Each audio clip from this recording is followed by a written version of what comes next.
Per capital income first ఎకానమీలో ఉన్న యూఎస్తో ఎలా కాంపిటీట్ అవుతుంది, చైనాతో ఎలా అవుతుంది, ఈవెన్ జర్మనీ కూడా ఏం తక్కువ లేదు, ఆల్మోస్ట్ 34 lakhs ఏమో అనుకుంటున్నా.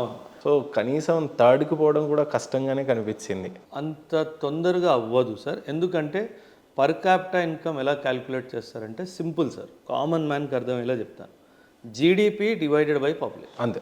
మన పాపులేషన్ చాలా పెద్దది కాబట్టి మన జీడిపి ఎంత ఎదిగినా సరే డినామినేటర్ ఫిగర్ కూడా చాలా పెద్దది కాబట్టి రిజల్ట్ చిన్నది వస్తుంది. మన పర్ క్యాపిటల్ ఇన్కమ్ పెరగాలంటే ఒకవైపు జీడిపి పెరగాలి, రెండో వైపు పాపులేషన్ తగ్గాలి. ఒక క్యాల్కులేషన్ ప్రకారము ఇది 2070 నుంచి స్టార్ట్ అవుతుంది సార్ రైజ్, మన పర్ క్యాపిటల్ ఇన్కమ్ రైజ్. ఎందుకంటే అప్పటి వరకు మన జీడిపి పైకి వెళ్తూ ఉంటుంది, పాపులేషన్ కింద రావడం స్టార్ట్ అవుతుంది. ఓకే, అంటే ఇప్పుడు మీరు చెప్తుంటే నాకు ప్రతి డాట్ కనెక్ట్ అవుతుంది సార్. ఇక్కడ అగైన్ మళ్ళీ కేంద్ర ప్రభుత్వం తీసుకొచ్చింది ఎన్ఆర్సి, సిఏఏ.